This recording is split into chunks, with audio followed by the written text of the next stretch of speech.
This is your News Source Evening Bulletin for today, Monday, the 25th day of January in the year 2021. I'm Gordon Mosley. Here's what we're tracking tonight. Former Minister of Public Infrastructure David Paterson and former General Manager of the Marara Harbor Bridge Ralston Adams appeared in court this morning to face fraud conspiracy charges related to a contract for a feasibility study for the new Marara Bridge that was signed more than 3 years ago.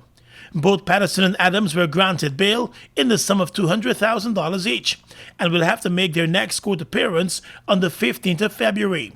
The charges are indictable, and therefore the two accused were not required to enter a plea.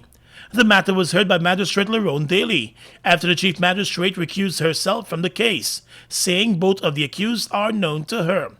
Outside the courthouse today, supporters of the APNU-AFC gathered to voice their objection to the charges and protest the move by the police. Attorney Nigel Hughes, who is among the attorneys representing Mr. Paterson in the matter, said the allegation is malicious. This was not an activity or an action initiated by Mr. Paterson.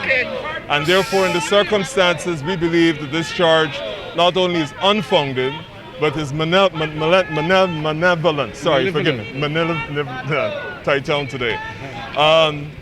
It's important that one understands the history, and I would invite the members of the press to look at it. The attorney also said it should also be noted that the same feasibility study that was done under Paterson is the one being used by the PPP government as it moves ahead with plans to build a new Marara Bridge. Another point that is of some significance is that the feasibility study that was conducted is actually, parts of it are actually being used by this government as they move forward. So this matter and the institution of these charges seem clearly to be in the realm of political rather than legal jurisprudence. Mr. Paterson's legal team is being led by attorney Ronald Birch Smith. Mr. Ralston Adams is being represented by attorney Glenn Hanneman. The prosecution's case against the two is that they conspired with each other and persons unknown between 2016 and 2018 to defraud the state of Guyana of more than $160 million when the contract was signed with the Dutch company Lavienza CSO for it to conduct a new feasibility study for a new bridge across the Marara River. The People's Progressive Party, which was in opposition at the time, had raised some concern about the contract, and those concerns triggered an investigation by the Special Organized Crime Unit. At the end of the investigation and following advice of the police prosecutor at the time, Justice Claudette Singh, no charges were filed in the matter, as the legal advisor found that there was no criminal conduct involved in the rewarding of the contract. But the matter was reignited after the PPP got into office last year. And last week, the Special Organized Crime Unit made a decision to institute the charges against the two. More news coming up in a moment. People we have weathered every storm and risen to every challenge. Because it is the people of Guyana that gives it its strength. All the people, regardless of race, class, or religion. We are one people, one strength. And now is our time. A time to rise. Together, we rise.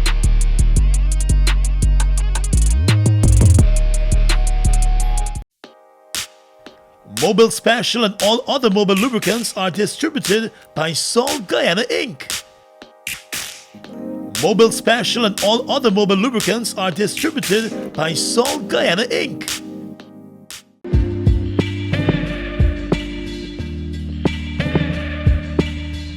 Comfort Inn and Guest House is your home away from home. Located at 1277 Central Amelius Ward, we offer comfortable, affordable, air-conditioned, self-contained apartments with high-speed wireless internet access to make your stay luxurious. Whether you're overnighting, spending the weekend or longer, you're guaranteed satisfaction. Our hospitality is second to none. Rent our newly installed deck for your wedding, birthday party, or any other occasion. Call us today on 442-4186 or 672-2035 or 684-9009 for bookings and more information. R&R Comfort Inn and Guest House, where your comfort comes first. Mom, what are you doing with GPL on your list? Child, you forgot I have to pay GPL? You got time with GPL. I have to keep these lights on. The customers who think in that manner and refuse to honor their obligation to GPL are obviously not playing their part in ensuring quality service delivery. So, I will continue to pay my GPL bill on time, every time. I recognize the value of your point, Mom. You were right.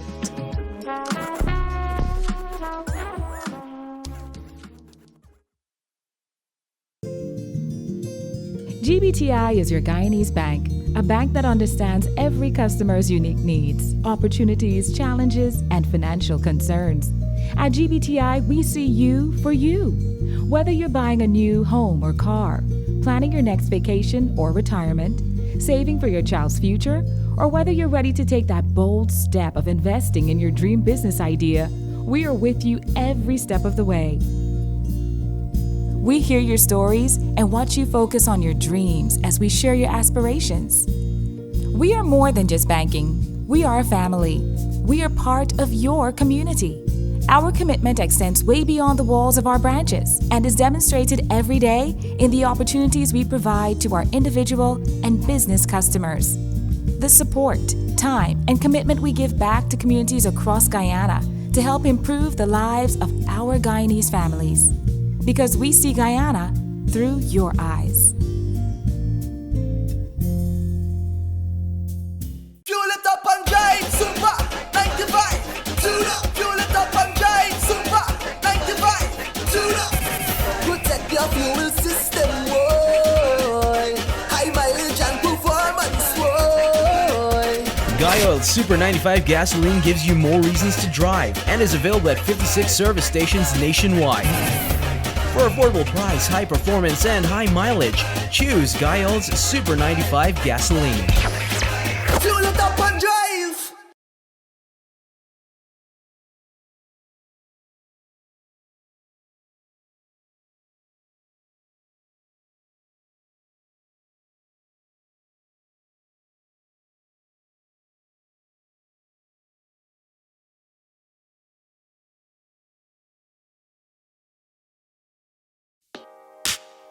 Mobil Special and all other Mobil lubricants are distributed by Salt Guyana Inc.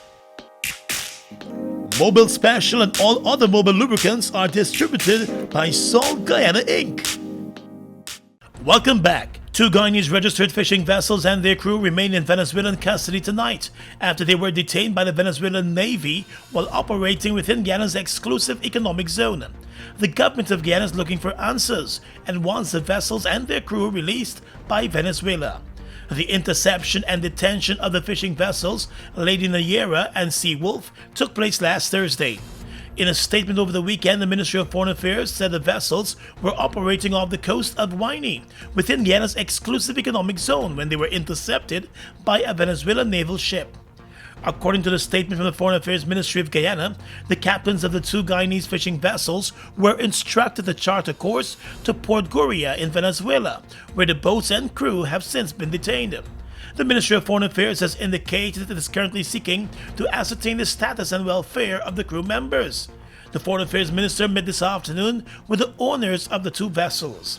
The government of Guyana has condemned the action by the Venezuelan Navy and said the Venezuelan Navy vessel was illegally maneuvering within Guyana's exclusive economic zone when it intercepted, boarded, and commandeered the Guyanese fishing vessels. The move by the Venezuelan Navy to intercept and seize the Guyanese fishing vessels and crew is likely to escalate the already tense relationship between the two countries.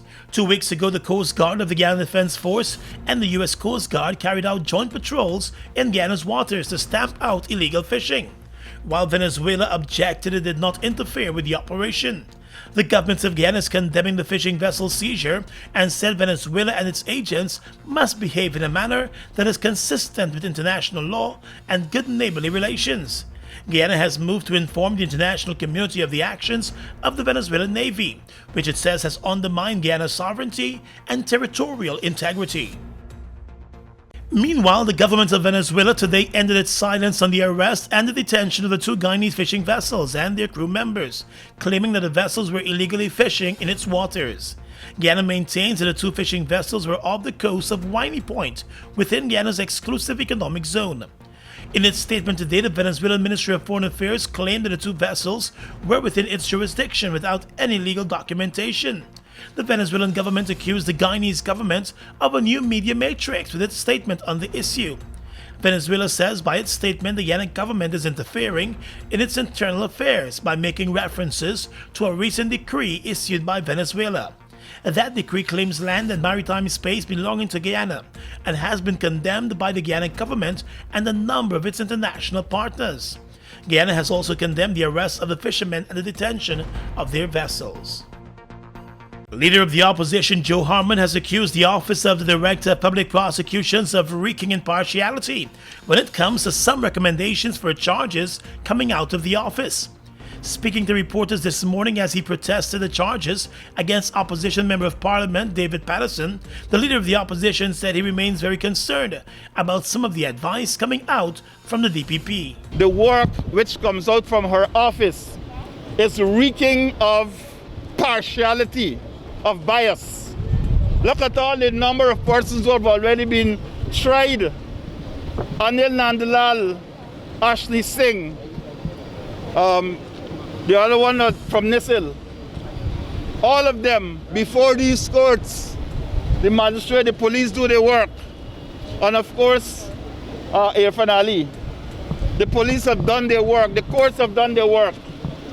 And it's just a matter of time. And in she comes and now process these matters. But I think there have to be a stop to that. Mr. Harmon said he wants to know whether the office of the DPP has been infiltrated because of some of the decisions coming out of that office. While I do not question the integrity of the Director of Public Prosecution, I question the quality of the work which is coming out of our office. I don't know if it is she herself, or that there are other persons who have infiltrated that office that might very well be coming there with a political agenda and sending out instructions from that office that has the effect of letting criminals go. The opposition leader was joined by other members of parliament and supporters of the APNU in the protests outside the magistrate's court. He said the move by the police through Soku to move ahead with charges against the former minister years after the matter was addressed by the police shows clear political intent. 2 weeks after 3 men were charged for the murders of cousins Joel and Isaiah Henry, family members of the murdered teens are not convinced that those charged were really responsible for the murders. During a peaceful picket this morning outside the office of the president, family members called on President Irfan Ali to keep his promise to get to the bottom of the double murder. There is no sign of ashes. There is no sign of ashes. You understand? So, no. I don't, as Isaiah mother go to Baghdad more than one time, I even get blackout more anytime in the Baghdad because I go in and look for evidence. Yeah. You understand? And if you kill my child, you have to know what the evidence they go down with. They didn't go down with no blue jersey or no white jersey. Isaiah go down with his brother green jersey and Joel go down with a green and white shirt. Now if you are the killer, you don't say it's green because they didn't go down with blue jersey. You understand what I'm saying? You are the rightful killer. Come straight. Confess. I like to see the replay, where they catch them, how they kill them, and why is that. I am the mother. I would like to see that happen. Family members said the narrative that the crime stemmed from a marijuana field dispute should not be peddled since there is no evidence to support such a claim. No. Isaiah don't drink, he don't smoke. No.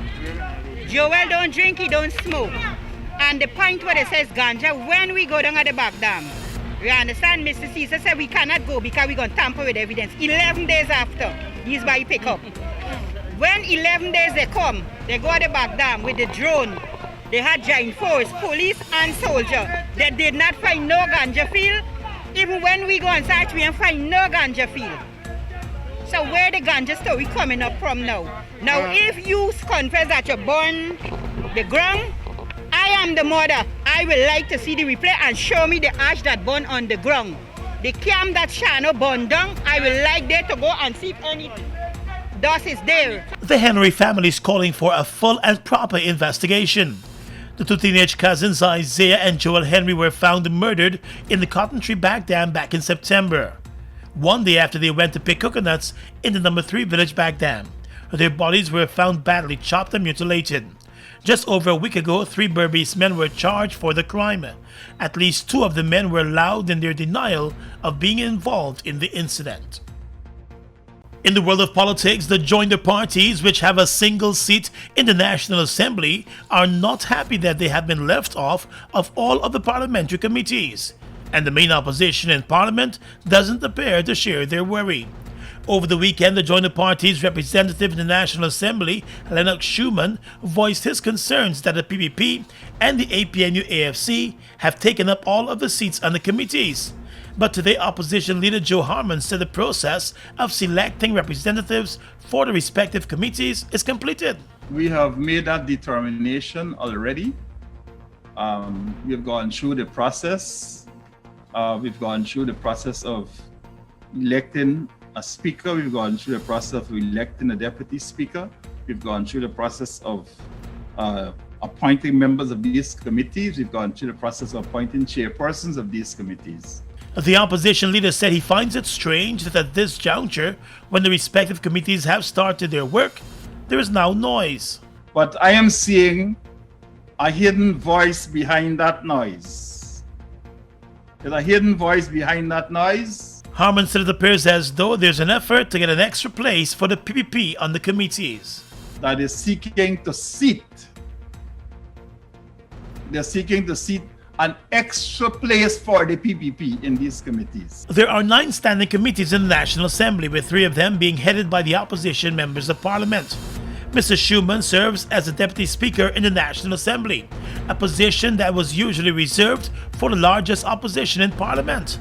The PPP used its majority and with support from Schumann himself ensured that he landed in the Deputy Speaker spot. The opposition leader is responsible for the selection of opposition representatives on the parliamentary committees.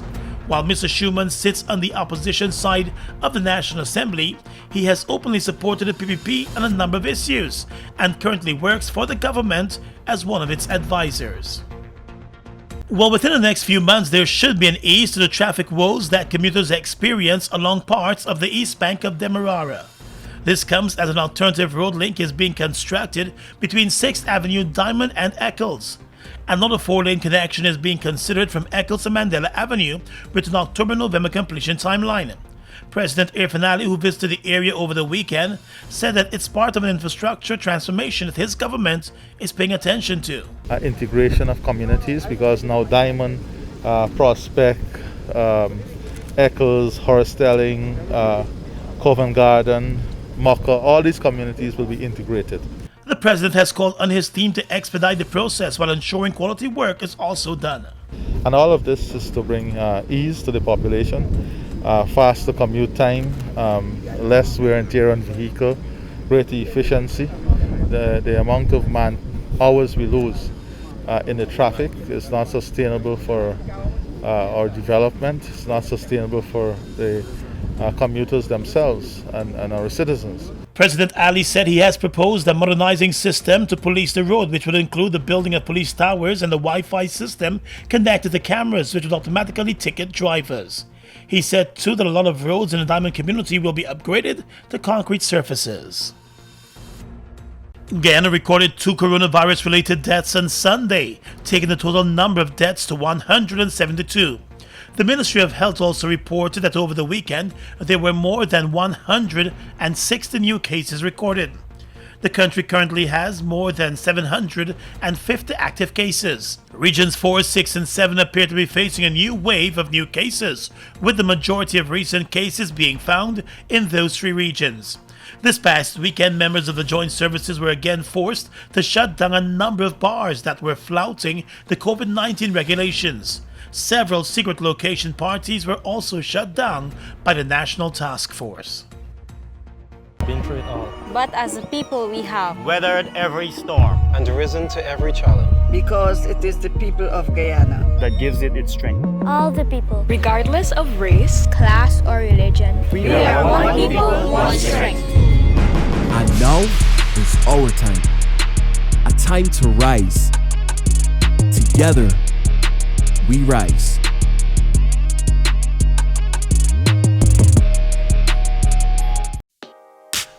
Mobile Delvac and all other mobile lubricants are distributed by Salt Guyana Inc. Mobile Delvac and all other mobile lubricants are distributed by Salt Guyana Inc.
Due to the impacts of the global pandemic, COVID-19 across our nation, essential organizations like us have chosen to adopt innovative approaches to meet the emerging needs of our customers while protecting our employees. Here are some quick tips to make managing your GPL bill easier while we practice social distancing. To register for electronic billing, you can use the e-billing tab on your website. To access your bill balance, you can use 4 options: the website live chat at gpl.net, the online inquiry on our website under billing, SMS Freedom by texting your GPL reference number to 624-0400 or 608-8400, or call our call center at 226-2600. A message from the Guyana Power and Light Incorporated. We are legions of men standing strong, but never too proud to stoop and help someone. We must send a clear signal to all. Do right, walk in upright ways, knowing that's what being a man is all about. And ever aware that things will only get worse when good men do nothing. Stand strong. Be the one to live right. Mobile Delvac and all other mobile lubricants are distributed by Salt Guyana Inc. Mobile Delvac and all other mobile lubricants are distributed by Salt Guyana Inc. Across the region right now, the Caribbean Public Health Agency CARFA has confirmed the 5 cases of the new COVID-19 variant in St. Lucia. A release from the island's Department of Health and Wellness said 2 British nationals and 3 St. Lucians had the virus, but they have all since recovered. Back in December, CARFA hosted an emergency meeting with the Pan American Health Organization, the World Health Organization, the Organization of Eastern Caribbean States, and the chief medical officers of the region to discuss the risk by the new variant.